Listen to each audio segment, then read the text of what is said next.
So I'm here with my friend Eric from Federal. We're going to break these down, starting with what we would call the do-all bullet. It's the Terminal Ascent. It's the latest innovation from Federal.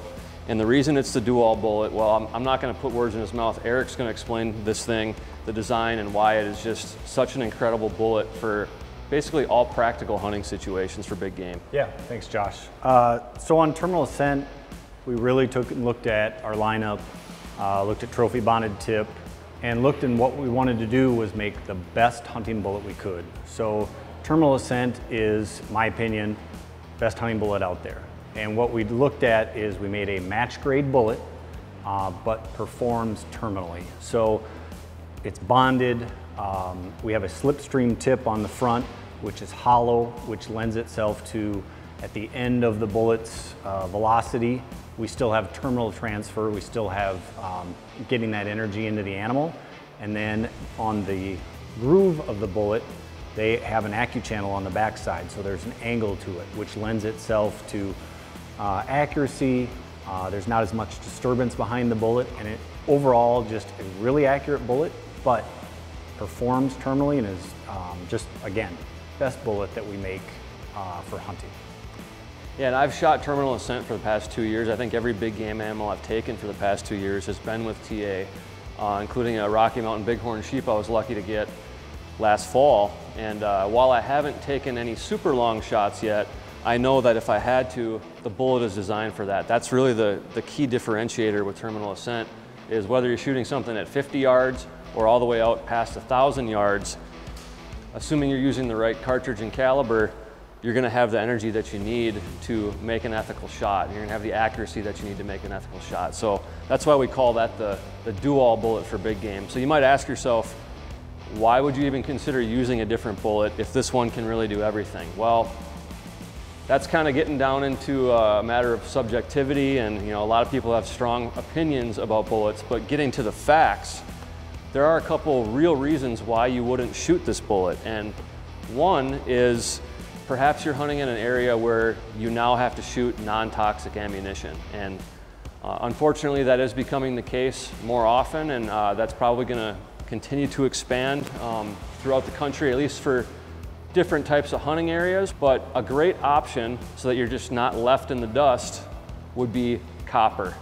And I've shot a lot of animals with copper. I grew up shooting copper at whitetails with 12 gauge slugs. I've had a lot of great success with copper.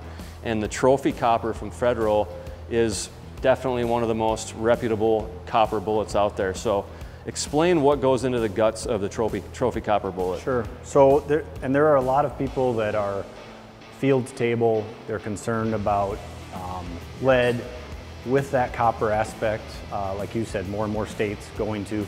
And in a copper bullet, it's monolithic, all copper, essentially inherently a very accurate bullet.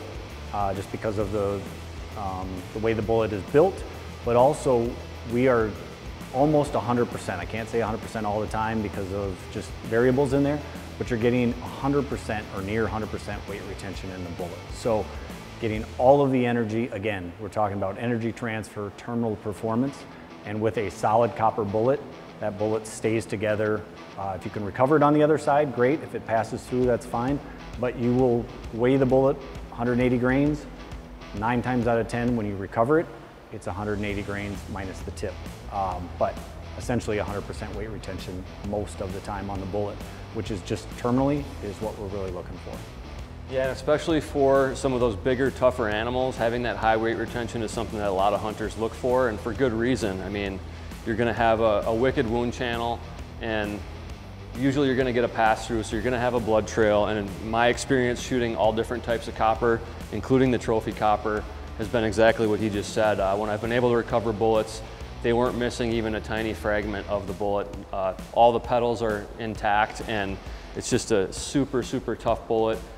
Accurate, reliable, so you can't go wrong if you want to shoot copper. Are there any downsides to copper? I know some people worry about like fouling their barrel or that type of thing. No, I mean, yes, you will have a little more copper buildup, but depending on the bullets that you shoot, whether you're shooting our fusion bullet or a jacketed bullet, you're always going to have that copper residue. But it's, through our testing, it's no more, no less than what you would need to clean on a regular bullet. So just copper remover, cleaning it, shooting it clean, and going from there.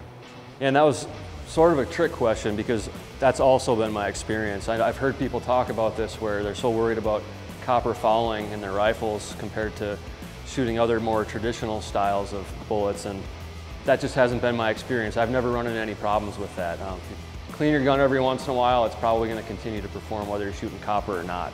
Now, the third type of bullet that we want to cover is more of a traditional bonded style bullet, but specifically for those people out there who are still wanting to shoot lever guns. Lever guns are very practical for the majority of hunting scenarios, especially if you're talking about hunting in whitetail country. They're going to be lower velocity. You're not going to get the same distance out of them, but the majority of the time for the majority of hunters, you don't really need to shoot long distance. And aptly named the Hammerdown, these bullets really put the hammer down on big game animals at practical distances. So what's up with the Hammerdown bullets? What can people learn from you about this? What we did is we made a chamfer on the back of the rim, if it's a rim cartridge, on the back of the rim. And what that does is whether you're loading through a side gate or on a tube fed, it will allow it to slide over, and just ease of loading in either scenario. It makes it a lot easier. We optimized it, whether it's the 30-30 or the 45-70 in a carbine length, or in a handgun, traditional handgun cartridge, we optimized it for a carbine. You can still shoot it in a 327 Federal, you can still shoot it in a 45 Colt, a 35 Rem. We just optimized it for that carbine length. And then the third thing that we did is we took a really good, again, talking about terminal performance, a really good bullet that we make, our Fusion bullet, molecularly bonded. And again, we're going to talk about weight retention, we're going to talk about transfer of energy, and we put that bullet into our Hammerdown lineup. And so even, like you said, whitetail country, 100 yards, 200 yards, 50 yards, we're going to get really good weight retention, really good expansion, and it's just a great all-around bullet. In our normal lineup, that Fusion bullet is probably one of our best bullets. Really great price point, but performs phenomenally. And the other big thing about lever guns these days is a lot of states have gone to, you know, where they've been traditionally slug states where you can only shoot a shotgun or a muzzle loader. You know, you got the straight wall action now. So with those straight wall cartridges, states like Illinois and Iowa, you can get some extra distance, extra performance out of your rifle if you want to gun hunt for whitetails. And a great way to do that is with a lever gun. So Federal has a solution for that. Lots of different options and big game bullets out there, but the ones we just talked about are certainly three of the best.